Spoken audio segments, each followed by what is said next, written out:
وعلى آل سيدنا محمد كما صليت على إبراهيم وعلى آل إبراهيم في العالمين إنك حميد مجيد. أعوذ بالله من الشيطان الرجيم. بسم الله الرحمن الرحيم. يا أيها الذين آمنوا ليستأذنكم الذين ملكت أيمانكم والذين لم يبلغوا الحلم منكم 3 مرات من قبل صلاة الفجر وحين تضعون ثيابكم من الظهيرة ومن بعد صلاة العشاء 3 عورات لكم ليس عليكم ولا عليهم جناح بعدهن طوافون عليكم بعضكم على بعض كذلك يبين الله لكم الآيات والله عليم حكيم. وإذا بلغ الأطفال منكم الحلم فليستأذنوا كما استأذن الذين من قبلهم كذلك يبين الله لكم آياته والله عليم حكيم. والقواعد من النساء اللاتي لا يرجون نكاحا فليس عليهن جناح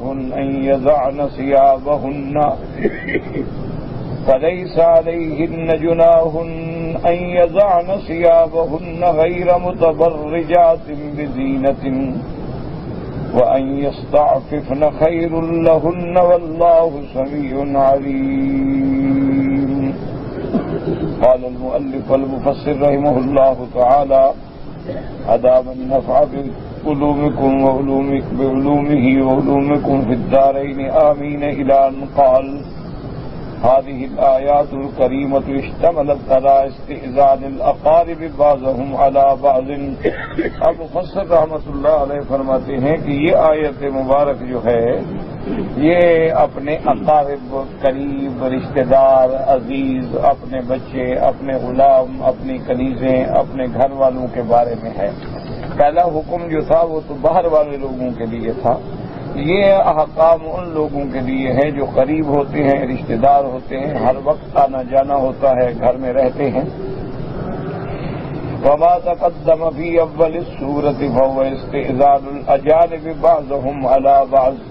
جو پہلی آیت آپ پڑھ چکے ہیں اس میں تو یہ تھا کہ باہر والوں کے لیے، یعنی جو رشتہ دار نہیں ہیں، دوست ہیں، احباب ہیں، ملنے کے لیے آتے ہیں، ان کے لیے حکم تھا کہ بغیر اذن کے، بغیر اجازت کے گھر میں داخل نہ ہوں، کہ پہلے اذن مانگیں، اجازت ملے، سلام کریں، اپنا نام بتائیں، پھر استئناس و استئذان کے بعد. یہ تو وہ لوگ ہیں جو پہلے سے گھر میں رہتے ہیں، یہ تو گھر کے اندر موجود ہیں، ہر وقت آنا جانا ہے، ان کے لیے یہ خاص احکام ہے. فرمایا فأمر اللہ تعالی المؤمنین ان یستأذنہم خدمہم مما ملکت ایمانہم وأطفالهم الذين لم يبلغوا الحلم منهم في 3 أحوال. ان آیات میں اللہ نے مومنین کو حکم دیا ہے کہ تمہارے جو ملازم ہیں، تمہارے جو مملوک ہیں، ہاتھ کا مال ہیں، یا تمہارے گھر میں رہنے والے ایسے بچے ہیں جو بالغ بھی نہیں ہوئے، ابھی بلوغ کو بھی نہیں پہنچے، ان کو بھی ان 3 اوقات میں بغیر اجازت کے اندر آنے کا حق نہیں ہے. اصل میں یہ احکام اب بھی اسی طرح قیامت تک باقی ہیں. یعنی اگر دروازہ بند ہے تو جب تک ناک نہ کریں، اذن نہ مانگے تو دروازہ نہیں کھولنا چاہیے بغیر اجازت کے، اور خاص طور پہ ان اوقات. ویسے تو آدمی ہر وقت بھی لحاظ رکھے کیونکہ انسان کسی وقت بھی کسی حالت میں ہو سکتا ہے، لیکن یہ اوقات جو ہیں یہ زیادہ اہم ہیں کہ ان اوقات میں آدمی آ کے ذرا لیٹ جاتا ہے.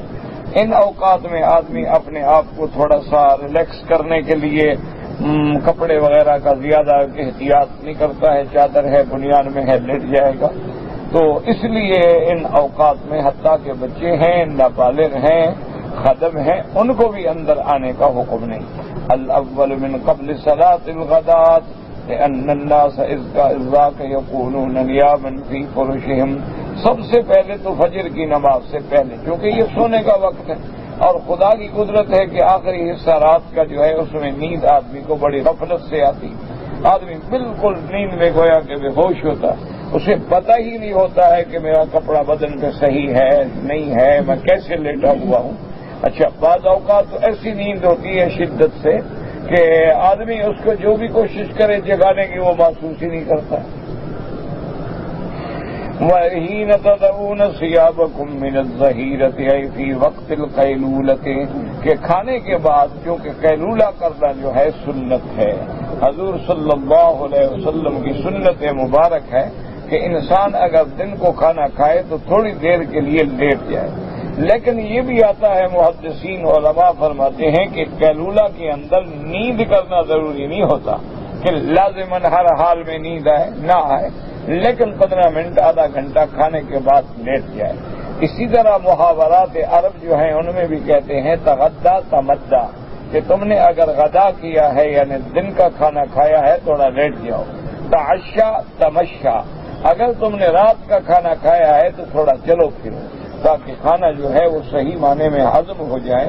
اگر آدمی کھاتے ہوئے لیٹ جاتا ہے رات کو تو اس کا نقصان ہوتا ہے، اس کے لیے تو ضروری ہے کہ وہ تھوڑا بہت چلے، اور زیادہ باہر جانے کا موقع نہ بھی ہو تو اپنے کمرے میں چلتا رہے 5-10 منٹ کے لیے، اپنے گھر کے صحن میں چل لے، گھر میں چھت ہے اس پہ چل لے، کیونکہ ہر وقت آدمی باہر نہیں نکل سکتا ہے، نہ اس کے پاس اتنے اوقات ہوتے ہیں۔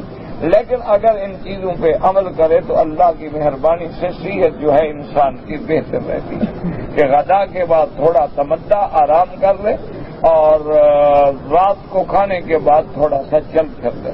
اچھا، بعض ملکوں میں تو رواج ہوتا ہے نا کہ رات کا کھانا جو ہے لوگ مغرب سے پہلے کھا لیتے ہیں، یا بہت زیادہ لیٹ ہوں تو مغرب کے فوراً بعد کھا لیتے ہیں۔ ان کو فائدہ ہو جاتا ہے کہ نماز کے لیے جائیں گے، عشاء پڑھیں گے، وضو کریں گے، مسجد جائیں گے، آئیں گے، ان کا تو تماشا خود بخود ہو گیا۔ لیکن یہاں آگے ذرا الٹ رواج ہو گئے ہیں کہ آدمی عشاء کا کھانا جو ہے رات کو 10 بجے کھا رہا ہے اور 11 بجے کھا رہا ہے، اور اس وقت کہاں چلے گا، کھانا کھا کے پڑ جائے گا، تو اس سے صحت پہ بڑا برا اثر پڑتا ہے۔ اس لیے فرماتے ہیں کہ فی وقت القیلولۃ، یہ قیلولہ کا وقت ہے، تھوڑا لیٹنے کا وقت ہے، تو آدمی اس میں بھی ذرا آزادی سے لیٹتا ہے۔ لأن الانسان قد يضع ثيابه في تلك الحال مع اهله، اور کبھی ایسا ہوتا ہے کہ جب وہ بھی لیٹ رہا ہے ساتھ بیوی بھی لیٹ رہی ہے، تو اتفاق سے انسان ہے، اس کا کپڑے کی حالت کا کوئی پتہ نہیں ہوتا۔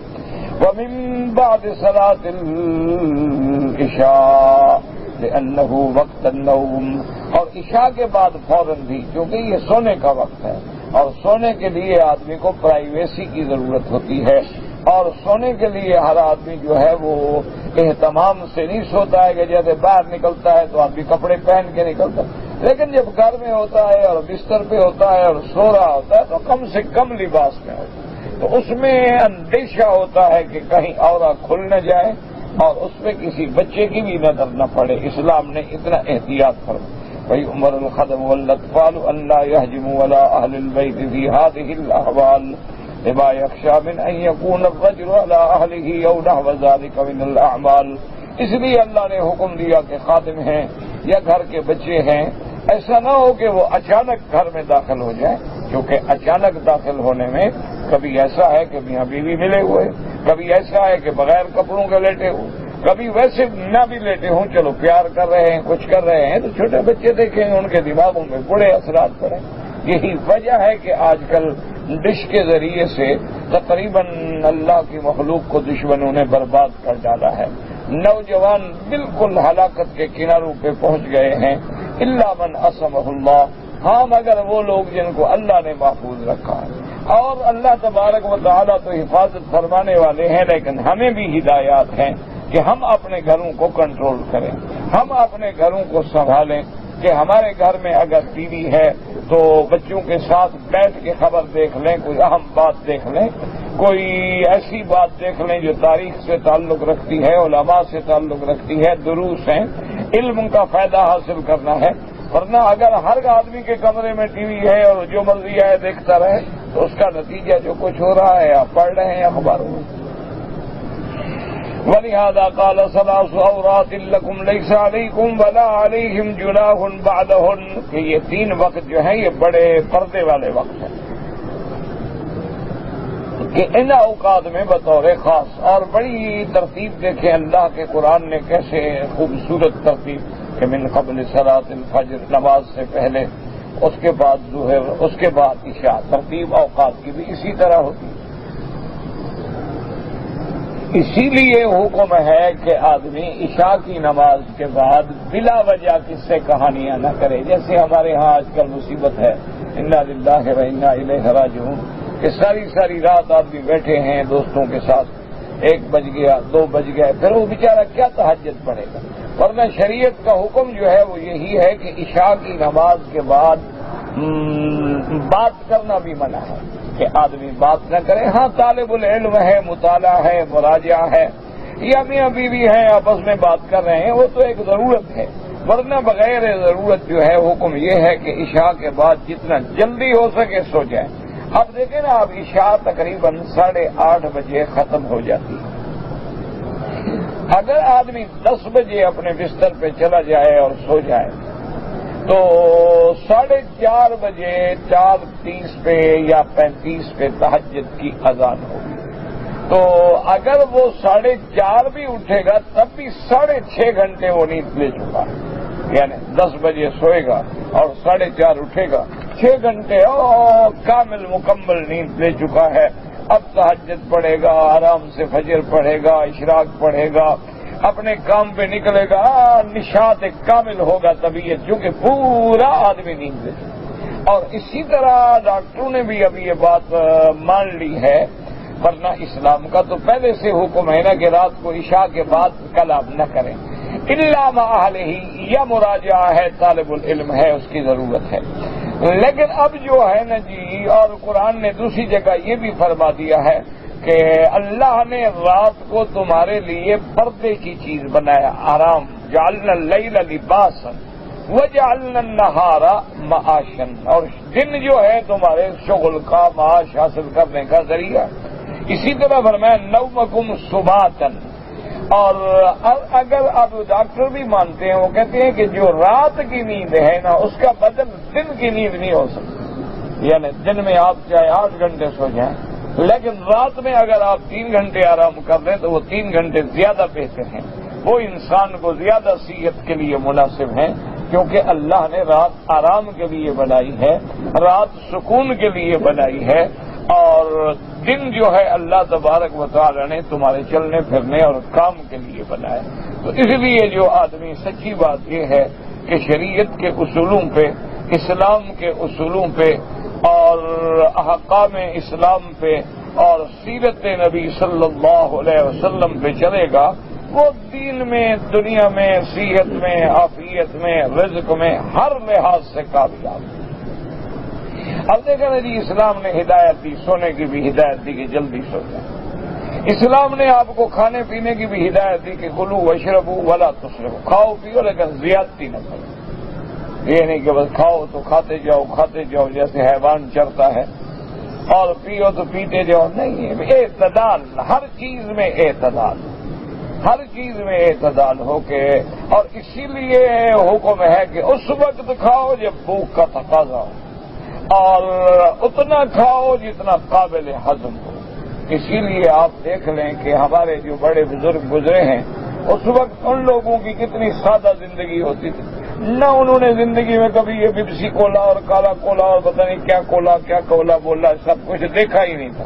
ان کے یہاں کیا ہوتی تھی؟ لسی، دودھ ہے، لسی ہے. اس کے بعد جناب یہ ہے کہ زیادہ سے زیادہ کو بڑا تکلف ہو گیا تو سکنجبین بنا لی، یعنی شربت بنا کے لیمون نچوڑ دیا. یہ سادہ سی چیز. اچھا، سادہ غذا ہوتی تھی، بالکل خالص گندم کا آٹا، بالکل سادہ غذا. اور اسی طرح کبھی مٹر پک رہے ہیں، کبھی چنے پک رہے ہیں، کبھی دالیں پک رہی ہیں، کبھی سبزیاں پک رہی ہیں. اچھا، عام لوگ جو ہیں وہ جناب یہ ہے کہ کبھی وہ خیار کھا رہے ہیں، کبھی مالٹا فروٹ، سنترا، یہ چیزیں کھا رہے ہیں. بالکل الحمدللہ 90 سال تک زندہ رہے اللہ کی رحمت سے. ان کو نہ تو کبھی ہارٹ کی پرابلم ہوئی، نہ ان کو کبھی ہڈیوں کی پرابلم ہوئی، نہ ان کو کبھی جوڑوں کی پرابلم ہوئی۔ اب جناب ہم نے اصل نعمتیں چھوڑ دی اور آ گئے ڈالڈے پہ، اصل نعمتیں ہم نے چھوڑ دی اور آ گئے مرغی، اور وہ مرغی بھی وہ جو 3 دن میں بڑی ہو جائے، ٹیکا لگا کے بڑا کر دو اس کا۔ اور ہم نے دودھ بھی ایسا پیا ہے کہ جو بھینسوں کو انجیکشن لگا کے دودھ نکالا جاتا ہے۔ تو اس لیے پھر نتیجہ کیا ہوگا دیکھ رہے ہیں کہ 20 سال کے بچے بوڑھے ہو گئے، 20 سال کے بچوں کے بال سفید ہو گئے، اور 20 سال کا 25 سال کا نوجوان جو ہے آج بھی 50 سال 70 سال والے بوڑھے سے مقابلہ نہیں کر سکتا۔ اس کا ہاتھ پکڑنے میں کھڑا ہوگا جیسے ایک پتلی ہاتھ میں ناچ رہی ہے، کہ اس کا طاقت ہی نہیں، صحت ہی نہیں، پھر گناہ بھی ساتھ لگے ہوئے۔ ورنہ اسلام کے مطابق یعنی آپ گناہوں سے بچ جائیں۔ دیکھیں نا جی، اللہ نے آپ کو یہ ہاتھ دیا، عقل بھی تو دیا ہے نا اللہ نے۔ آپ کی عمر اللہ نے لکھی 90 سال، یہ ہاتھ 90 سال کے لیے دیا ہے یا 10 سال کے لیے دیا ہے؟ سنی بات ہے کہ اس کو 90 سال تک کام کرنا چاہیے۔ اسی طرح جن لوگوں نے بچپن سے گناہ نہ کیا وہ 90 سال کے بھی ہو جائیں تو 4 بیویوں سے گزارا کر سکتے، لیکن جن کا ابھی لوگ بالغ نہیں ہوتے تو گناہ شروع ہو گیا تو جوانی تو ختم ہوگی 2 دن میں، 4 دن میں، سال میں، 2 سال میں، 4 سال میں۔ تو اس لیے دیکھا ہے کبھی عورتیں تنصیح کر رہی ہیں، کبھی جھگڑے ہو رہے ہیں، کبھی طلاق دے رہا ہے۔ جب بیوی خوش نہیں ہوگی جھگڑا تو کرے گی، اور کیا کرے گی؟ جب مطمئن نہیں ہوگی، اس کے حقوق ادا نہیں ہوں گے، اس کے خواہشات پورے نہیں ہوں گے، لڑے گی اور کیا کرے گی؟ پھر کبھی بہانہ بنے گا بچوں کا، کبھی اس کا، کبھی کھانا نہیں ملتا، کبھی روٹی نہیں ملتی، اصل تو اس کے خواہشات نفس پورے نہیں ہوتے۔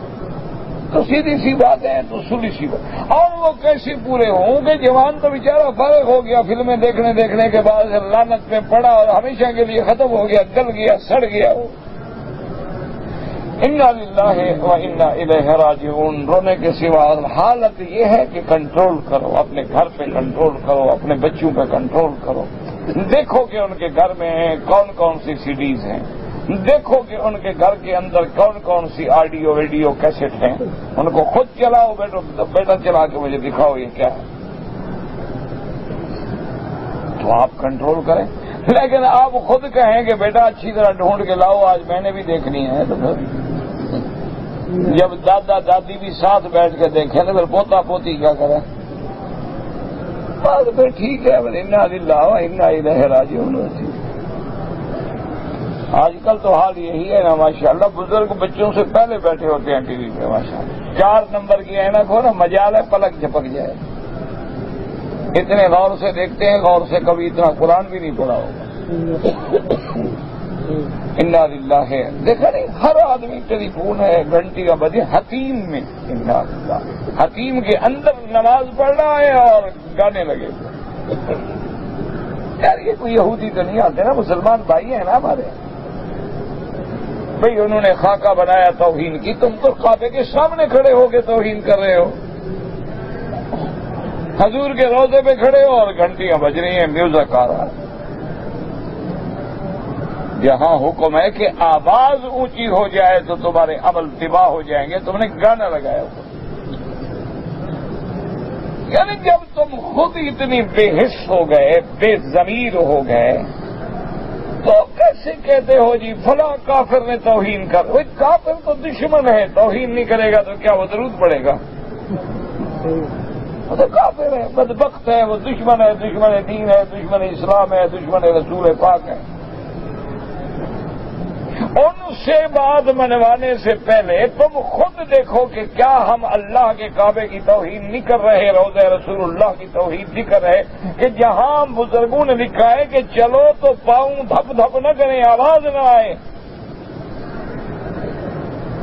وہاں ہر آدمی کی جیب میں جناب گانا لگا ہوا، طواف کر رہا ہے، کوئی دعا نہیں، کوئی ذکر اللہ نہیں، چلی اچھا جی کیا حال ہے، خیریت ہے، ٹھیک ہے میں آ رہا ہوں، میں فلاں وقت ابھی آتا ہوں، ابھی کہاں کھڑے ہو کے طواف، پتہ نہیں یہ کون سا طواف ہے بھائی۔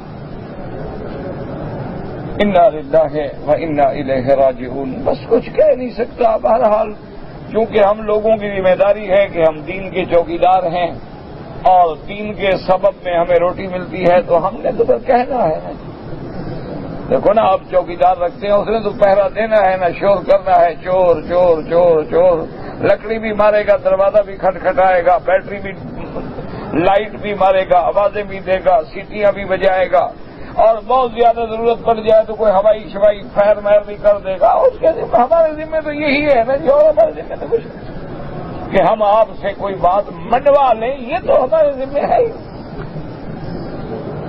انا للہ و انا الیہ راجعون، بس یہی کہہ سکتے ہیں اور کچھ نہیں کہہ۔ اس لیے قرآن نے فرمایا ثلاث عورات لکم لیس علیکم ولا علیہم جناح بعدہن اذا دخلوا فی آل غیر ہذہ الاحوال، اگر تین ان چیزوں کے، ان اوقات کے علاوہ ویسے اپنے بچے آئے جائیں کوئی حرج نہیں، فلا جناح علیکم فی تمکینکم ایاہم ولا علیہم ان رأوا شیئا فی غیر تلک الاحوال۔ ہاں وہ اگر آ گئے، تم کپڑوں سے بیٹھے ہو، بیوی کپڑوں سے بیٹھی ہے، کوئی حرج نہیں۔ لأنه قد أذن لهم في الهجوم لأنهم طوافون عليكم وفي الخدمة بغير ذلك، اور وہ چونکہ ہر وقت ان کا آنا جانا ہوتا ہے، خادم نے آنا ہے، کھانا دینا ہے، پانی دینا ہے، گھر کی صفائی کرنی ہے، کمرہ ٹھیک کرنا ہے، بستر ٹھیک کرنا ہے، تو ہر وقت آئیں گے جائیں گے۔ بس ان اوقات کا خاص طور پہ خیال رکھیں، ان اوقات کی پابندی رکھیں، کیونکہ یہ اوقات غفلت ہیں، اور اسلام نہیں چاہتا ہے کہ کسی طرح، چاہے نابالغ بچہ ہو یا چاہے تمہاری خادمہ ہو، اس کی نظر جو ہے کسی حال میں کسی انسان کی عورا پہ پڑ جائے۔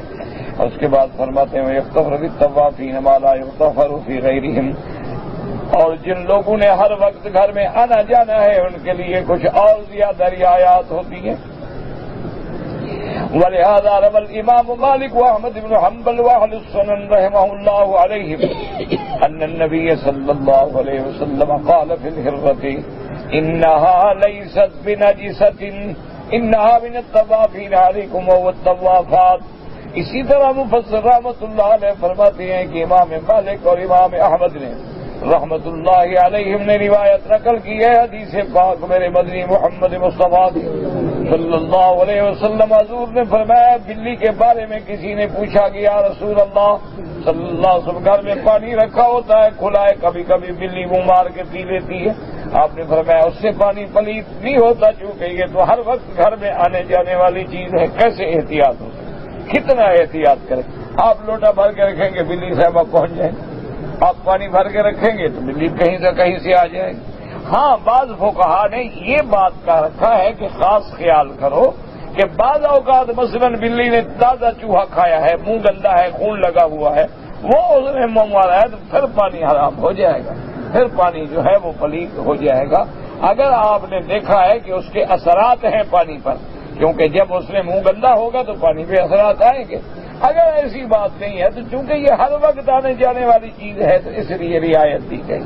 تو غلام بھی چونکہ ہر وقت آتا ہے، کنیز بھی ہر وقت گھر میں ہوتی ہے، بچے بھی چھوٹے نابالغ ہر وقت گھر میں ہوتے ہیں، تو وہ تو کسی وقت بھی کھیلتے کھیلتے تمہارے کمرے میں آ جائیں گے، تو ان کے لیے تو اور زیادہ رعایت ہوتی ہے، لیکن ان خاص اوقات میں خیال رکھا جائے۔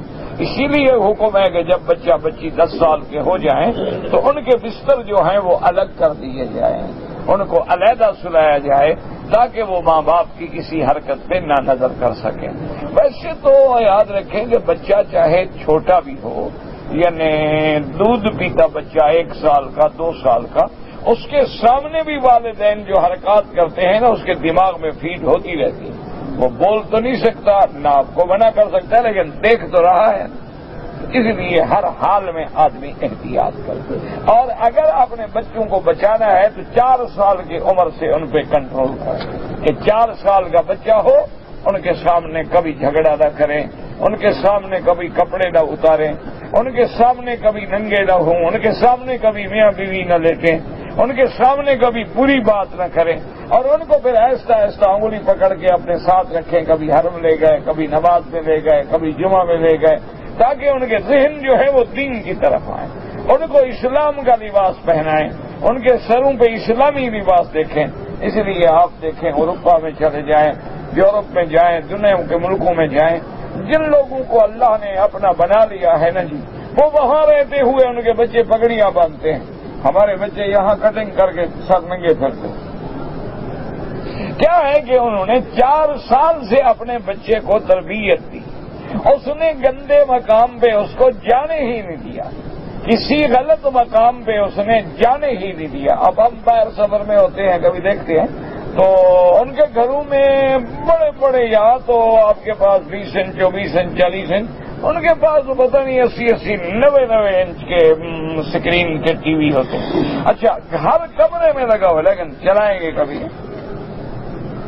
کب چلائیں گے؟ جب انہوں نے صبح نکلنا ہو، ویدر دیکھیں گے، موسم دیکھیں گے کہ کیا حال ہے، آج درجہ حرارت کتنا ہے، کون کون سی سڑک بلاک ہے، کہاں برف باری ہے، کوئی سڑک راستہ بند تو نہیں ہے، بس وہ اپنا وے دیکھیں گے۔ اس کے بعد السلام علیکم، یا بڑے سے بڑا کوئی ٹائم ہوگا تو کوئی انٹرنیشنل نیوز اخبار خبریں جو ہیں عالمی، وہ ذرا کھول کے بیٹھ کے سن لیں گے تاکہ ذرا حال احوال کا پتہ چلے کہ دنیا میں کیا ہو رہا ہے۔ اس کے بعد بالکل سوال ہی پیدا نہیں ہوتا کہ اور بالکل یعنی ہم حیران ہوتے ہیں کہ ایسی بچیاں ماشاءاللہ جو وہاں میڈیکل میں ہیں، میڈیکل کالجوں میں پڑھ رہی ہیں اور ماشاءاللہ جوان ہیں، وہاں پیدا ہوئیں، وہاں جوان ہوئیں، انہی ماحول میں انہوں نے پرائمری کیا، مڈل کیا، او لیول کیا، پھر کالج آئیں، پھر میڈیکل میں آئیں، اس کے باوجود تہجد کے وقت کھڑی ہے مسلمان۔ یہاں آپ دیکھ لیں آپ کی بیوی تہجد کیا فرض پڑتی ہے؟ تہجد تو بڑی بات ہے نا، آپ یہ دیکھیں کہ آپ کی بیوی فرض نماز پڑھتی ہے۔ اچھا، پڑھتی ہے کیا اس کو دعا قنوت بھی آتی ہے؟ ماشاءاللہ، ویسے حج 10 کیے ہوئے، ایسے حج کرنے کا اس کو پتہ ہی نہیں کہ حج کیا ہے۔ لوگ جا رہے ہیں، وہ بھی جا رہے ہیں، لوگوں نے سر باندھ لیا، اس نے باندھ لیا، انہوں نے کھول لیا، اس نے کھول لیا، نہ اس کو پتہ ہے حج کیا ہے، طواف کیا ہے، صفا کیا ہے، فرائض کیا ہے، واجبات کیا ہے۔ جس کو نماز کا پتہ نہ ہو باقی دین کا کیا پتہ ہو؟ انا للہ و انا الیہ راجعون۔ حضرت لاہوری رحمۃ اللہ علیہ کی میں نے زیارت کی ہے لیکن استفادہ نہیں کیا، اس لیے کہ ہم بچے تھے اور ان چیزوں کا خیال بھی نہیں تھا۔ زیارت کی ہے میں نے،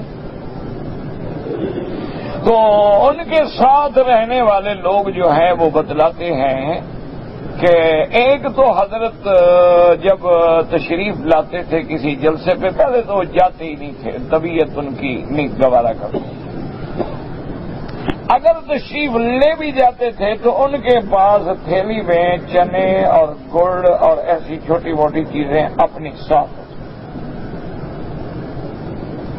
اگر ان کو 100% یقین ہوتا کہ یہ گھر جو ہے صحیح معنی میں دین والا گھر ہے، عورت نمازی ہے، وضو کر کے کھانا پکاتی ہے، نماز باقاعدہ سے پڑھتی ہے، اس گھر کا کھانا تو کھا لے، ورنہ جہاں ذرا بھی شبہ ہوتا کہ عورت بے نماز ہے یا وہ وضو کا اور پاکی کا اور غسل کا خاص خیالات نہیں رکھو، ہر کسی کو پتہ لگ جاتا ہے، 1 منٹ میں پتہ لگ جاتا ہے، تو وہاں کھانا نہیں کھاتے، پھر چپ کر کے علیحدہ کمرے میں بیٹھ کے تھوڑے چنے اور گڑ کھا لیتے، پانی پی لیتے اور اپنا جلسہ بھوگتے ہوتے۔ کیونکہ علماء نے اور خاص طور پہ اولیاء اللہ نے لکھا ہے کہ اگر گھر میں بے نماز عورت کا پکا ہوا کھانا آدمی کھائے تو نور ایمان میں کمی آنی شروع ہو جاتی ہے، دل سیاہ ہونا شروع ہو جاتا ہے۔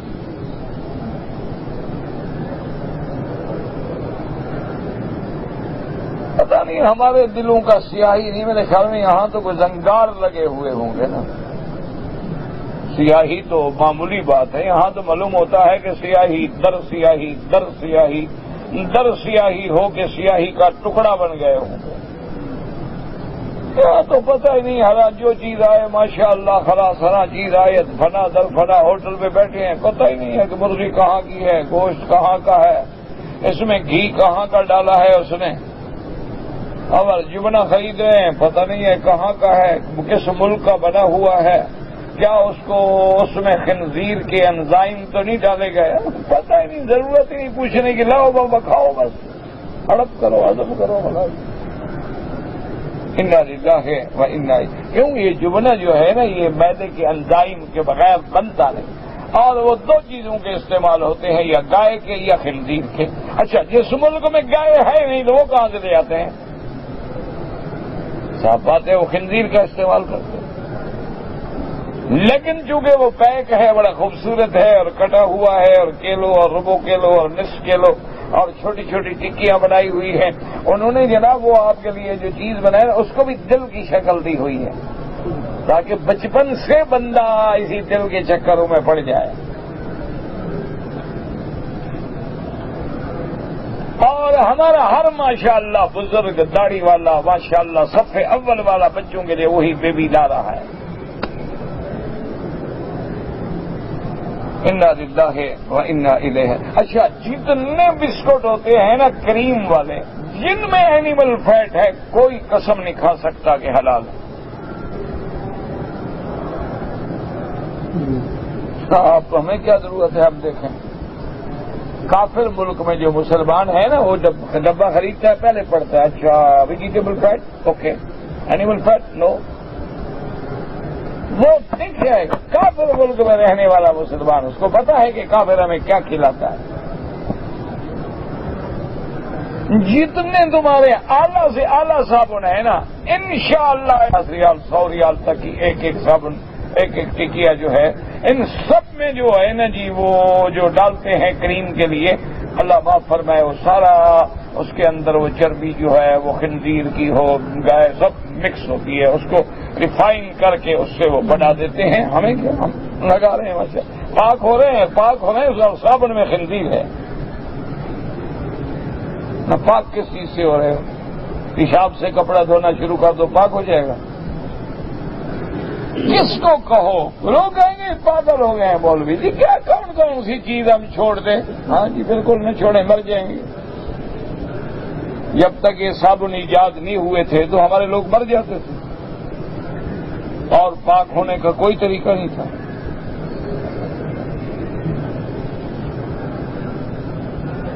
یہ جتنے شیمپو ہیں نا ان کو ذرا پڑھ کے دیکھا کرو، ان کو پتا ہے کافروں کو پتا ہے کہ مسلمان کے کھانے میں حرام ملا دو، پہننے میں حرام ملا دو، شیمپو ویمپو سا اس کے اندر حرام کا قطرہ پہنچا دو، نہ اس کی خدا سنے گا نہ اس کی دعائیں منظور ہوں گی نہ عبادت منظور ہوگی، یہ ڈیلے کا بھی نہیں۔ ورنہ بھائی آپس میں بیٹھے ہیں تم تو اچھے ہو میں تو خیر برا آدمی ہوں، یہ سوچ سکتے ہو کہ خدا کا کعبہ ہو 10 لاکھ آدمی کھڑا ہو دعا کر رہا ہو اور دعا منظور نہ ہو؟ کو بات ہے بلا؟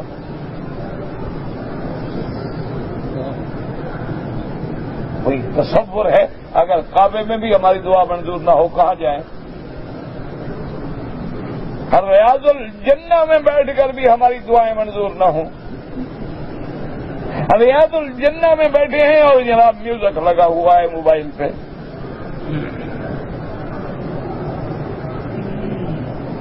مجھے تو ڈر ہے کہ زیارت تو زیارت کہیں ہم گستاخی میں ثواب کے بجائے پکڑے نہ جائیں۔ مجھے تو یہ ڈر ہے، تم تو سمجھتے ہو میں نے طواف کر لیا ثواب ہوا، مجھے تو ڈر ہے کہ کہیں اللہ اسی بات پہ ناراض نہ ہوگے، اتنے پلید ہو گئے کیا کرنے آئے ہو میرے گھر؟ توبہ کرو، استغفار کرو، اپنے آپ کو پاک کرو، اپنے آپ کو صاف کرو۔ ایک ملازم ہے اس کو کہہ رہے ہیں بس وردی کے بغیر نہیں آنا ڈیوٹی پہ، وہ بیچارہ وردی بناتا ہے، دھوتا ہے، استری لگاتا ہے، کلف لگاتا ہے، چیک کرتا ہے کہیں کری تو نہیں ٹوٹا، کہیں کالر تو ٹیڑھا نہیں ہے، وہاں خیال ہے، اللہ کے گھر کا کوئی خیال نہیں، جیسے آؤ منہ اٹھا کے چلے گا۔ انا للہ و انا الیہ راجعون۔ ولما كانت هذه الآية محكمة ولم تنطق بشيء وكان عمل الناس بها قليلا جدا أنكر عبد الله بن عباس ذلك على الناس۔ اس لیے مفسر رحمت اللہ علیہ فرماتے ہیں کہ یہ آیت جو ہے ماشاءاللہ آیت محکمہ ہے، منسوخ نہیں ہوئی۔ اس لیے حضرت عبداللہ ابن عباس لوگوں کے بڑے سخت ناراض ہوتے تھے، وہ فرماتے تھے بعض قرآن کی آیتیں ایسی ہیں جن پہ لوگوں نے عمل چھوڑ دیا، ان میں سے ایک آیت یہ ہے، فرمایا کہ آج لوگ پرواہ بھی نہیں کرتے، غور بھی نہیں کرتے ہیں، عمل چھوڑ۔ اسی طرح فرمایا دوسری آیت وَإِذَا حَضَرَ الْقِسْمَةَ أُولِي الْقُرْبَىٰ، کہ جب تم میراث کی تقسیم کر رہے ہو اور رشتے دار آ جائیں، ان کا میراث میں حصہ نہیں بنتا تو کچھ نہ کچھ دے دو، فرمایا اس کا بھی لوگ خیال نہیں کرتے۔ اور اسی طرح فرمایا ان اکرمکم عند اللہ اتقاکم، اللہ کے ہاں عزت والا کون ہے؟ جو سب سے زیادہ اللہ کے احکام پہ چلنے والا، اللہ سے ڈرنے والا۔ آج ہم اس کو اچھا آدمی سمجھتے ہیں، بڑا آدمی سمجھتے ہیں، پیسے والا ہو، دولت والا ہو، تقویٰ کیا، نماز نہ پڑھتا ہو لیکن دولت ہے، سیٹھ ہے، سردار ہے، لیکن ایک آدمی 5 وقت کا نمازی ہے، پرہیزگار ہے، حلال کھاتا ہے، اس کو تو کوئی سلام بھی نہیں کرتا۔ كما قال ابن ابي حاتم حدثنا ابو زرعة قال حدثنا يحيى بن عبد الله بن بكير قال حدثني عبد الله بن لهيعة قال حدثني عطاء بن دينار عن سعيد بن جبير قال قال ابن عباس، حضرت ابن عباس فرماتے ہیں ترک الناس 3 آیات فلم يعملوا بهن۔ حضرت ابن عباس ناراض ہو کے فرماتے تھے کہ آج لوگوں نے اللہ کے ان 3 قرآن کی آیات کو چھوڑ دیا ہے، ان پہ عمل نہیں کرتے۔ پہلی آیت یا ایھا الذین آمنوا لیستاذنکم الذین ملکت ایمانکم الی آخر الآیہ، فرمایا اس آیت پہ بھی لوگ عمل نہیں کرتے۔ والآیت والتی فی سورۃ النساء، اور سورۃ النساء میں جو آیت ہے وَإِذَا حَضَرَ الْقِسْمَةَ أُولُو الْقُرْبَىٰ، کہ اگر میراث کی تقسیم کے وقت رشتے دار آ جائیں، ان کا حصہ نہ بھی بنتا ہو تو کچھ نہ کچھ تھوڑا بہت دے دو تاکہ وہ راضی ہو جائیں، دل نہ دکھے ان کا۔ وَالْآیَةُ الَّتِی فِی الْحُجُرَاتِ، اور سورۃ حجرات میں جو آیت مبارک ہے ان اکرمکم عند اللہ اتقاکم، وفي لفظ وزن اسماعيل ضعيف ان من دينار ان عطاء ابن رباح ابي رباح بعض قال غلب الشيطان والناس على 3 آیات۔ حضرت ابن عباس رضی اللہ تعالیٰ عنہ غصے میں فرماتے تھے کہ شیطان نے لوگوں پہ غلبہ کر لیا ہے اور انہوں نے ان 3 آیتوں پہ عمل کرنا چھوڑ دیا ہے۔ ان آیات مبارک میں سے ایک آیت یہ ہے کہ یا ایھا الذین آمنوا لیستاذنکم الذین ملکت ایمانکم والذین لم یبلغوا الحلم منکم 3 مرات۔ اور اس کے بعد فرماتے روا ابو داؤد حدثنا بالصبا بن سفیان بن عبدہ وهذا حدیث اخبرنا سفیان عن عبید اللہ بن ابی یزید سمع ابن عباس یقول لم ينبئ اکثر الناس آیت الاذن۔ حضرت ابن عباس غصے میں آ جاتے تھے، کہتے تھے بہت سارے لوگ ہیں جو آیت اذن پہ ایمان نہیں لے آئے، اگر ایمان لاتے تو بغیر اذن کے کسی کے گھر میں داخل نہ ہوتے، اگر ایمان لاتے تو استئذان و استئناس پہ عمل کرتے، اگر مومن ہوتے تو استئذان اقارب کے ان اوقات کا خیال رکھتے۔ وَإِنِّي لَآمُرُ جَارِيَتِي هَٰذِهِ تَسْتَأْذِنُ عَلَيَّ، فرمایا میری جو کنیز ہے حالانکہ حلال ہے مجھ پر، لیکن میں اس کو بھی حکم دیتا ہوں کہ بغیر اذن کے میرے اوپر داخل نہ ہوا کر۔ وقال ابو داود وقضى رواه عطاء بن عباس يامر به وقال الثوري موسى نبي عائشة الشعبي استاذنكم الذين ملكت ايمانكم قال لم تنسخ۔ بعض علماء فرماتی ہیں کہ یہ آیت منسوخ ہو گئی، لیکن راجح قول یہ ہے یہ آیت محکمہ ہے، منسوخ نہیں ہوئی۔ قلت فإن الناس لا يعملون بها وقال اللہ المستعان۔ میں نے کہا کہ اگر آیت مستحکم ہے لیکن لوگ عمل کیوں نہیں کرتے؟ میں نے کہا بس اللہ رحم کرے، اللہ مدد کرے۔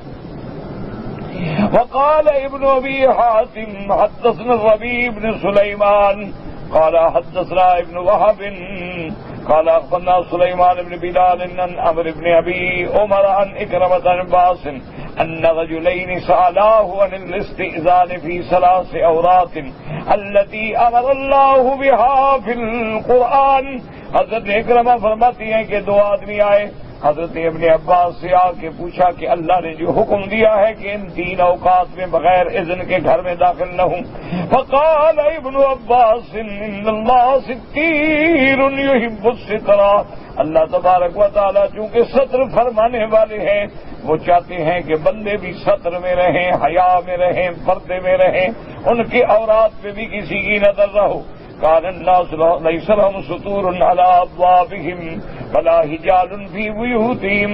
حضرت ابن عباس فرمایا کہ اس زمانے میں دروازوں پہ پردے بھی نہیں ہوتے تھے اور گھروں کے اندر کوئی چھپر کھٹ اور مچھردانیاں قسم کی بھی نہیں بنی ہوتی تھی کہ آدمی اندر ہو کسی کی فوراً نظر نہ پڑے. فربما فاجع الرجل خادمه وولده ويتيمه بأجره وهو على أهله. کبھی ایسا بھی ہوتا ہے کہ بندہ اپنی بیوی کے ساتھ لیٹا ہے، اس کا خادم آ گیا یا بیٹا آ گیا یا گھر میں جو یتیم بچہ ہے وہ داخل ہوا اور اندر بھی بیوی بغیر لباس کے ہیں. فأمرهم الله أن يستأذنوا في تلك الأوقات التي سمى الله ثم جاء الله بعد بالستور وبسط الله عليهم الرزق فاتخذوا الستور واتخذوا الحجال. اب حضرت ابن عباس نے فرمایا کہ اللہ نے لوگوں کو دولت دے دی، اللہ نے لوگوں کو پیسہ دے گیا، گھر پہ دروازے بھی لگ گئے، پردے بھی لگ گئے اور گھروں کے اندر بلکہ جو بڑے آدمی ہیں ان کو مچھردانی کی طرح اندر بھی وہ پلنگ کے اوپر بھی اپنا ایک پردہ لگا دیتے ہیں. جب اس قسم کا اہتمام ہو تو پھر خطرہ نہیں رہتا ہے.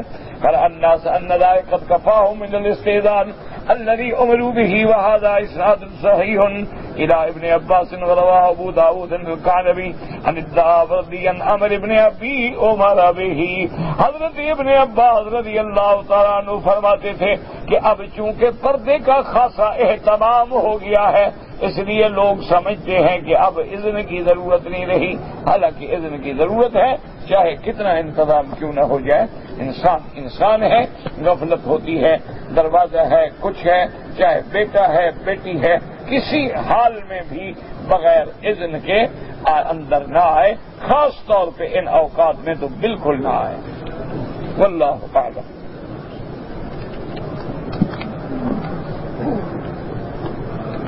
اگر کسی آدمی نے شہوت کے ساتھ اپنی ساس پہ ہاتھ ڈالا ہے، نکاح شکا گیا، ختم، فی امان اللہ.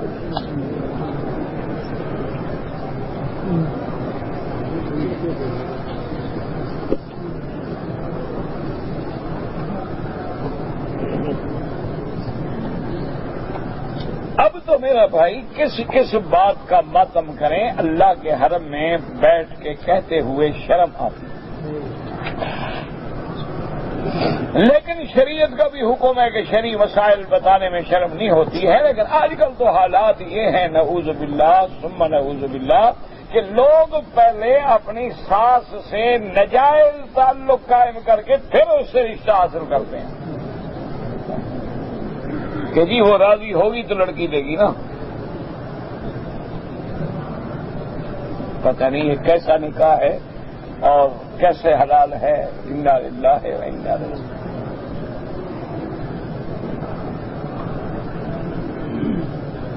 بس دعا کریں اللہ رحمت کرے ورنہ ہمارے اعمال بالکل انتہا پہ پہنچ گئے. حضور صلی اللہ علیہ وسلم کی وفات کے بعد تقریباً بعض روایات میں آتا ہے کہ 2 دن کے بعد حضور صلی اللہ علیہ وسلم کا دفن ہوا، کیونکہ صحابہ آ کے پڑھ رہے تھے اور 10 آدمی سے زیادہ کمرے میں کھڑے ہونے کی جگہ نہیں تھی.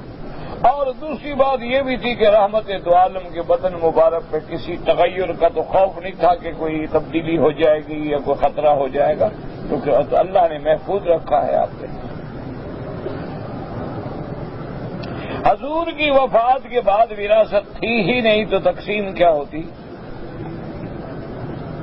انبیاء علیہ السلام کی وراثت نہیں ہوتی.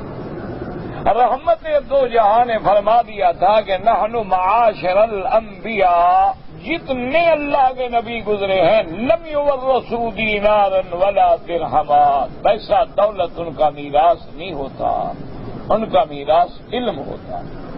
اسی لیے حضور نے فرمایا کہ انما ترکناہ فہو صدقۃ، ہم نے جو کچھ چھوڑا ہے اللہ کے راستے میں خیرات کر دو، ہمارا کوئی میراث نہیں. تو جب انبیاء کا میراث ہے ہی نہیں تو تقسیم کیسے ہوگا؟ تقسیم تو تب ہوگا کہ جب میراث ہو. باقی یہ استدلال پکڑنا کہ ووارث سلیمان و داؤد، کہ سلیمان داؤد کا وارث بنا، وراثت علم ہے، وراثت مال نہیں. ورنہ داؤد علیہ السلام کا صرف ایک بیٹا تھا، حضرت سلیمان باقی بیٹے کدھر گئے؟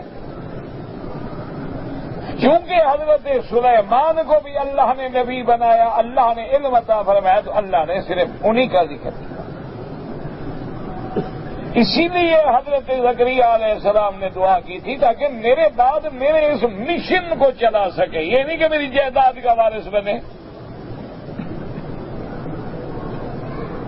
اللہ اگر کسی لڑکی نے ڈر کے مارے خودکشی کی، خودکشی حرام موت ہے، کفر تو نہیں ہے، اللہ قادر ہیں کہ معاف کر دیں، لیکن اتنا بڑا جرم ہے کہ علماء نے لکھا ہے کہ ایسے خودکشی کرنے والوں کا علماء کو یا جو مقتدا لوگ ہیں ان کو جنازہ بھی نہیں پڑھنا چاہیے تاکہ لوگوں کو نفرت آئے اور بچیں۔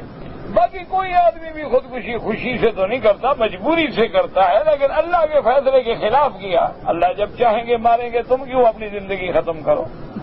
بہرحال اس کا بھی گناہ ہے، اور اس کی خودکشی میں جو سبب بنا ہے اصلی، اس پر بھی گناہ ہے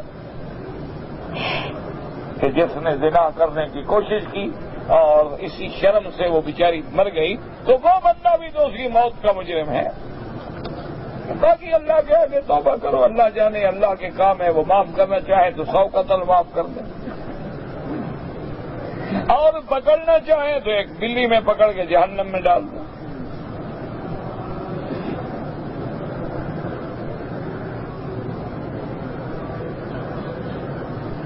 کوئی آدمی جو اپنے ہاتھ سے اپنی شہوت کو زائل کرتا ہے وہ حرام ہے، بلکہ ایک روایت مبارک میں آتا ہے کہ قیامت والے دن ان کے ہاتھ ایسے ہوں گے جیسے حاملہ ہوتے ہیں، تاکہ لوگوں کو پتہ چلے کہ یہ وہ بدبخت لوگ ہیں، لہذا یہ چیز حرام ہے۔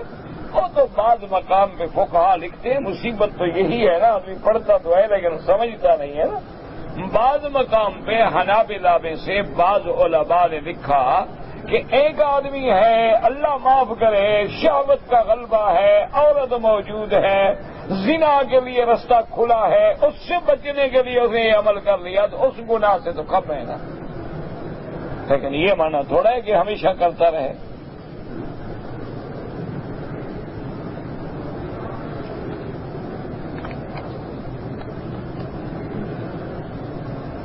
دجال ایران سے نکلے گا، یہ تو کہیں نہیں لکھا ہوا کہ ایران سے نکلے گا،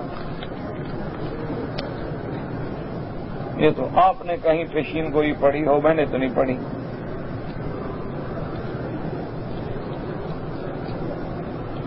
بہرحال افضل عبادت مکہ مکرمہ میں نفلی عبادات میں سے طواف، کیونکہ ہر نفلی عبادت بندہ ساری دنیا میں کر سکتا ہے، تہجد پڑھ سکتا ہے، اشراق پڑھ سکتا ہے، تلاوت قرآن کر سکتا ہے، خیرات و صدقات کر سکتا ہے، لیکن طواف تو کر نہیں سکتا۔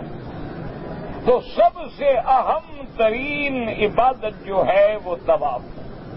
باقی طواف لگاتار کرو تب بھی جائز ہے، لیکن افضل یہ ہے کہ ہر طواف کے بعد 2 رکعت واجب الطواف ادا کر کے پھر دوسرا طواف شروع کریں، اسی طرح پھر اس کی 2 رکعت بڑھ کے پھر تیسرا طواف شروع کریں، اور نہ طواف میں بھاگیں نہ دوڑیں نہ کسی کو تکلیف پہنچائیں، ایسی آرام سے چلیں کہ جس میں وقار بھی ہو، سکینہ بھی ہو، ادب بھی ہو اور اللہ کا ذکر بھی ہو۔ اور طواف کی حالت میں افضل ذکر ہے سبحان اللہ والحمد للہ لا الہ الا اللہ واللہ اکبر، اور بعض روایات میں ہے واللہ اکبر وللہ الحمد، اور بعض روایات میں یہ بھی ہے لا حول ولا قوت الا باللہ العلی العظیم، اور جب رکن یمانی پہ آئے موقع ملے تو داہنا ہاتھ بسم اللہ اللہ اکبر وللہ الحمد، اللہم انی اسألک العفو والعافیۃ ربنا آتنا فی الدنیا حسنۃ وفی الآخرۃ حسنۃ فقنا عذاب النار۔ باقی جو مرضی آئے درویش شریف پڑھیں، کلمہ شریف پڑھیں، قرآن یاد ہے قرآن پڑھیں، جو صورتیں تمہیں قرآن پاک کی یاد ہوں وہ پڑھتے رہیں، جو مرضی آئے پڑھیں۔ باقی رہ گیا کسی کے لیے طواف کرنا، طواف اپنے لیے کریں، ان کے لیے دعا کریں۔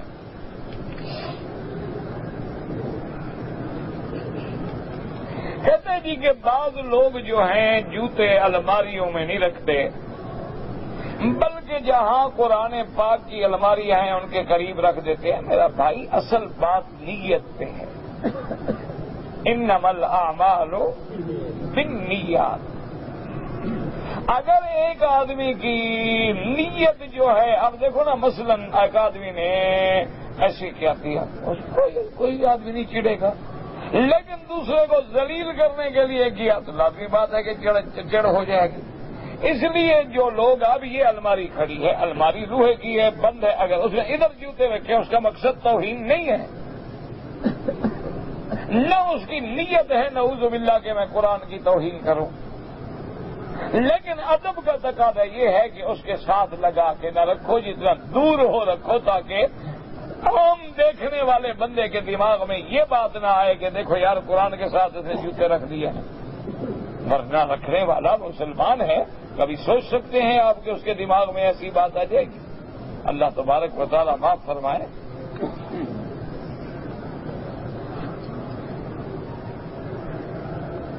کہتے ہیں جی کہ ایک شخص نے کئی مرتبہ مختلف اشخاص اپنی بیوی کی موجودگی میں بیوی کو طلاق دے دی، ہو گئی، پکی ہو گئی. اب تقریباً 4-5 سال سے اس کا بیوی کے ساتھ کوئی تعلق نہیں ہے، لیکن اس کی بیوی اسی گھر میں الگ کمرے میں رہتی ہے، بچوں کے ساتھ شوہر خرچہ دیتا ہے. بہرحال یہ ہے کہ عورت اس کے لیے اجنبی ہے، وہ پردہ کرے گی اور یہ بھی پردہ کرے گا، سامنے نہیں آئے گا. پھر وہ اگر اپنے بچوں کے ساتھ عزت بچا کے رہتی ہے طلاق دفعہ ہے. یہ کیونکہ اب طلاق دینے کے بعد اجنبی ہو گئی.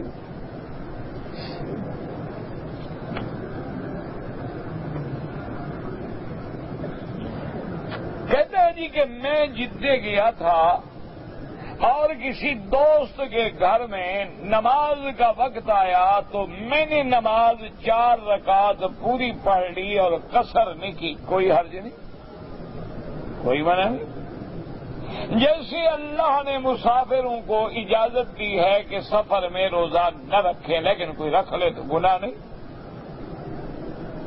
اسی طرح اللہ نے ہمیں رعایت دی ہے کہ سفر میں ہم نماز قصر کریں، لیکن اگر کسی نے پوری پڑھ لی ہے نہیں کہ نماز نہیں ہوگی. افضل یہ ہے کہ ہم قصر پہ عمل کریں گے. جب اللہ نے ہمیں رعایت دی ہے تو اللہ کی رعایت سے فائدہ اٹھائیں. لیکن اگر کسی نے پوری پڑھ لی ہے تو نماز تو اس کی ہو گئی، اس کی نماز میں کوئی خلل نہیں. اور دوسرا یہ بات بھی یاد رکھیں کہ جدہ جانے سے امام ابو حنیفہ رحمت اللہ علیہ کے نزدیک بندہ مسافر بنتا ہی نہیں، کیونکہ جدہ جو ہے وہ تقریباً 70 یا 72 کلومیٹر ہے. جب تک 78 کلومیٹر کے قریب سفر نہیں ہوگا، 48 میل شرعی نہیں بنے گے، مسافر تو ہوگا نہیں وہ. ہاں اگر کوئی آدمی مکے سے ایئرپورٹ جاتا ہے تو وہ لازماً سفر بن جاتا ہے. لیکن اگر جدہ شہر میں جا، اچھا دوسرا یہ ہے کہ آپ یوں نہیں گنیں گے. آپ جدے جا رہے ہیں تو آپ باب العمرہ سے گنیں گے. آپ جدے جا رہے ہیں جہاں مکے کا شہر ختم ہوگا وہاں سے سفر گنیں گے. پھر دیکھو کتنا کلومیٹر بنتا ہے. یہ تو نہیں ہوتا نا کہ ہم یہاں سے شمار کرنا شروع کر دیں گے باب العمرہ سے جدہ کتنا سفر ہوا. جب تک اس کی حدود ہے، یعنی حدود میونسپلٹی حدود ہیں، بلدیہ کے حدود ہیں، شہر کے حدود ہیں، وہ نکلنے کے بعد ہم سمجھیں گے کہ اب ہم مکے کے شہر سے نکلے ہیں، وہاں سے ہم شمار کریں.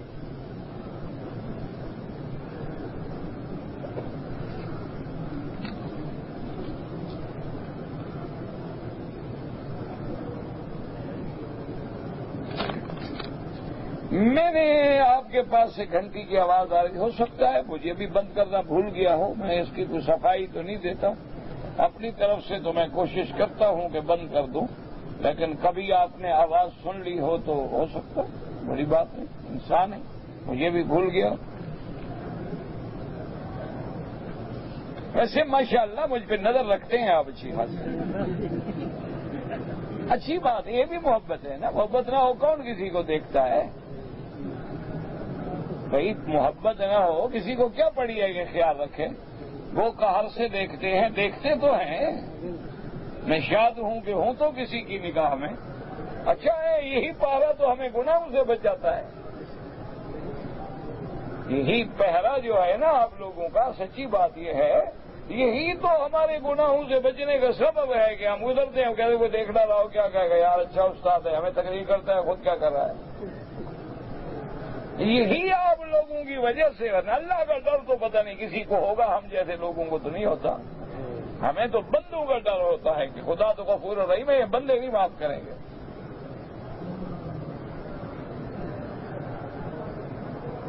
اسی لیے آپ دیکھ لیں کہ داڑھی ہے نا حضور کی سنت ہے، خدا جانتا ہے، میں اللہ کا، محض داڑھی سے بھی آدمی سینکڑوں گناہوں سے بچ جاتا ہے۔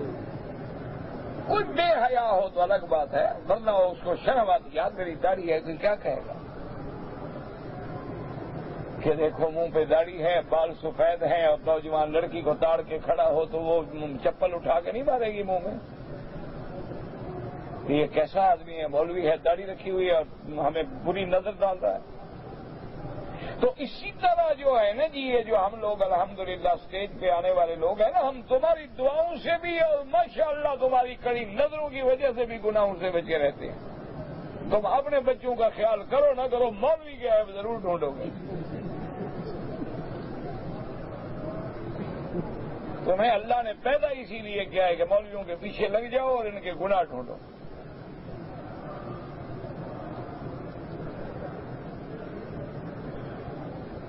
بڑا گناہ ہو جائے تو میرے نبی کے دروازے پہ جاؤ، یہ حضور کی زندگی کے بارے میں حکم ہے، جب آپ موجود تھے اس وقت کی آیت کا حکم تھا۔ اب استغفار کا حکم ہے کہ توبہ کرو، کبیرہ گناہ جو ہے توبہ سے معاف ہو جاتا ہے۔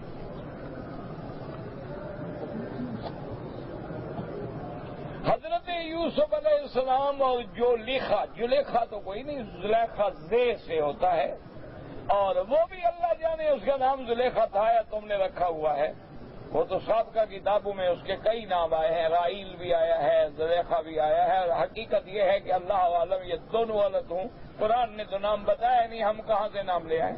قرآن تو کہتا ہے امرأۃ العزیز، عزیز کی بیوی، قرآن نے تو نام لیا نہیں۔ اچھا، زلیخا کی یوسف علیہ السلام سے شادی ہوئی تھی، مجھے کارڈ نہیں آیا، نہ میں شادی میں گیا، مجھے کیا پتا، نہ تمہیں حضرت یوسف کی شادی کا فکر ہے، پہلے میری شادی کا کیوں فکر نہیں کرتے ہو؟ اچھا، میں جب کہتا ہوں ہنس دیتے ہیں، سمجھتے ہیں استاد مذاق کرتا ہے، اللہ کے کعبے میں مذاق کرتا ہے، اچھا استاد ہے، سامنے قرآن رکھا ہے، کعبے میں بیٹھا ہے، مذاق کرتا ہے۔ نہ یوسف علیہ السلام کی شادی ہوئی ہو یا نہ ہوئی ہو، ایمان سے کہ ہمیں کیا مسئلہ ہے اس کا؟ اللہ نے جب قرآن میں سارا قصہ یوسف علیہ السلام کا بیان فرمایا، شادی کا بیان نہیں کیا، تو ہم کہاں سے ڈھونڈ کے لے آئیں؟ بعض روایات اسرائیلیہ میں آتا ہے کہ آپ کی شادی ہوئی اور زلیخا پھر جوان ہو گئی اور پھر عابدہ زاہدہ بن گئی، ساری یہودیوں کی روایات ہیں جن کا کوئی اعتبار ہی نہیں ہے۔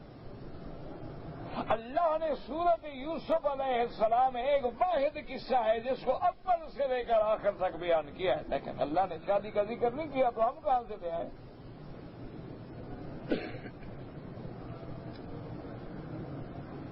قبرستان میں قرآن پڑھنا آج کل جو رواج ہے وہ تو منع ہے کہ بڑا آدمی مر گیا، قاری کرائے پہ بٹھاؤ، قبر پہ خیمہ لگا کے بیٹھے ہیں، قرآن پڑھ رہے ہیں، تو خالص بدعت۔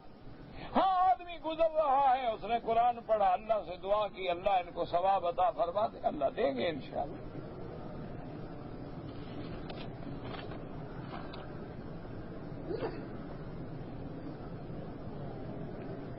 بہرحال اگر کسی عورت کے ساتھ غلط تعلقات تھے، اس کی بیٹی سے نکاح ہوا، نکاح تو ہو جائے گا، لیکن اس سے بڑا یعنی کوئی بے ضمیر بے غیرت دیوس ہوگا کہ ماں سے بھی تعلق، بیٹی سے بھی تعلق، وہ تو زنا تھا، زنا اب کوئی مانے نہیں ہوتا، نہ حرمت ہوتی ہے نہ اس کی کوئی ہے، اس کے لیے سزا ہے، لیکن خود بھی تو کوئی غیرت ہو، کوئی ضمیر ہو، کوئی اندر مردہ ہو گیا ہے کہ پہلے ماں سے تعلق تھا، اس کی بیٹی سے شادی کر رہا ہے۔ انا للہ و انا الیہ راجعون۔ ایک آدمی بیمار ہے، اللہ سب کو شفا عطا فرما دے، آپ بھی دعا کریں اللہ ہمارے حالوں پر، بیماریوں پر، تکلیفوں پہ رحم فرما دیں۔ ہم عاجز ہیں، گناہ گار ہیں اور بدکار ہیں، بد کردار ہیں، کوئی عمل تو ہے نہیں جو اللہ کی دربار میں پیش کریں، صرف یہ ہے اس کے بندے ہیں، مخلوق ہیں، وہ اپنی مخلوق میں تو رحم فرماتے ہیں، رحم فرما دیں۔ اللہم اشفنا واشف مرضانا ومرضی المسلمین۔ سعودی عرب میں تھا، اس کی بیوی نے 2 سال وہ یہاں رہا، بچے کو جنم دیا، خاوند خاموش ہے، تو تم کیوں چیخ رہے ہو؟ تمہیں کیا تکلیف ہے؟ وہ جانے، اس کا کام جانے۔ صاف بات ہے کہ وہ زنا کی اولاد ہے، ہو سکتا ہے اس کی بھی ہو، 3 سال بھی حمل رہ سکتا ہے۔ اسی لیے آپ نے پہلے بھی پوچھا تھا، آپ نے کہا آج کل تو بلڈ ٹیسٹ گروپ بھی دیکھ لیتے ہیں، ڈی این اے ٹیسٹ میں بھی فیصلہ ہو جاتا ہے، تو اس میں کوئی جھگڑے کبھی کبھی حمل 9 مہینے کے بجائے 2 سال بھی ہوتا ہے، 3 سال تک بھی ہوتا ہے، کبھی جیسے 6 مہینے کا بھی بچہ پیدا ہو جاتا ہے، 8 مہینے کا بھی ہو جاتا ہے، 7 مہینے کا بھی ہو جاتا ہے۔ تو اس لیے جلد بازی نہ کریں، اس کا خاوند اگر خاموش ہے تمہیں آخر کیا تکلیف ہے؟ اس کو خاوند کو چاہیے جب اپنے ملک میں جائے تحقیق کر لے، اور اگر خدا نہ کرے گناہ ہوا ہے تو توبہ کا دروازہ تو کھلا ہے نا، ہم بھی تو گناہ گار ہیں نا، صرف عورتیں تو گناہ گار نہیں ہیں نا، ہم جو منہ کالا کریں وہ معاف ہے کہ مرد ہیں؟ بھئی اگر زنا عورت کرے زنا ہے، مرد کرے بھی تو زنا ہے نا۔ دونوں اللہ سے ڈریں، اللہ کے دروازے پہ توبہ کریں، اللہ سے معافی مانگیں۔ اللہم صلی علی سیدنا محمد وعلی آل سیدنا محمد کما صلیت علی ابراہیم وعلی آل ابراہیم